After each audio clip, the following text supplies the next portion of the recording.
September 2020. I was a lost kid who didn't know what to do in my life and had to pick a major for college. Being an Asian, I knew I could become a doctor, lawyer, engineer, or a disgrace to my family. Failure! Failure! You're still a failure! Failure! I can smell the failure! So I decided to study computer science because I kinda knew how to code and could become a software engineer, which is the modern day form of engineering, right? Till this day, however, I think my mom still wishes that I was a doctor. Sorry, mom. Fast forward about a year later, I got into a university ready to advance my skills beyond printing hello world in Python and have tons of fun learning about computers. But boy, did I get much more than just fun.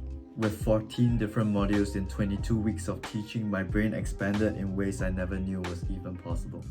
Autumn 2021.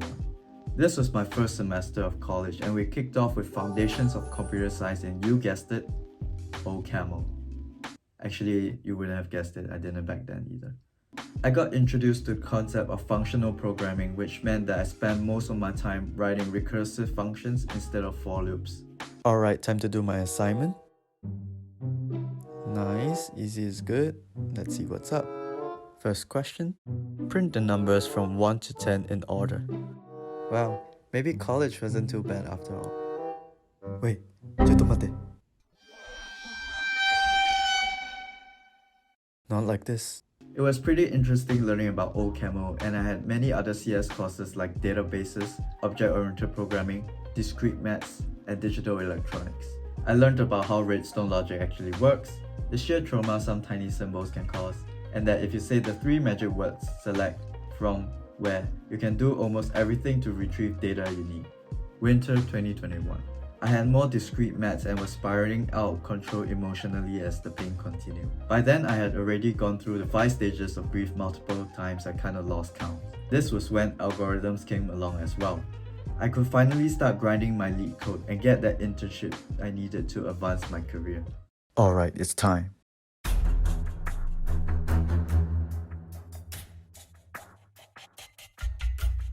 Oh crap, why is my mind a blank all of a sudden? No, I'm not going to lose to this easy problem. Come on, my last brain cell.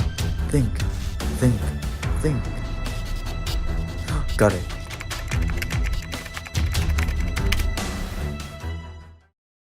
Yes, the first time I did this, I actually did not use a hash map solution. Until today, I'm still ashamed about it.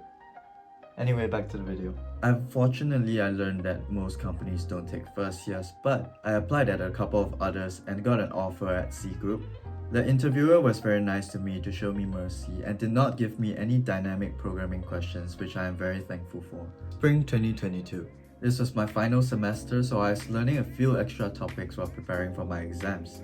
All of the year's worth of concepts will be tested in one go, so unfortunately I could not use the pump and dump strategy in my revision as I had to remember everything as long as possible. Oh, and did I mention that we had maths all year round on top of everything, and I'm really bad at maths. But overall, it was a very cool year and a great time in my summer internship writing back-end code in Golang and eating tons of pantry food. Most importantly, I'm now effectively multilingual, being able to say hello world in English, Mandarin, Python, and Go. So yeah, that sums up my first year getting my butt kicked by CS, and hopefully I can survive 2 more years to come. Thank you for watching.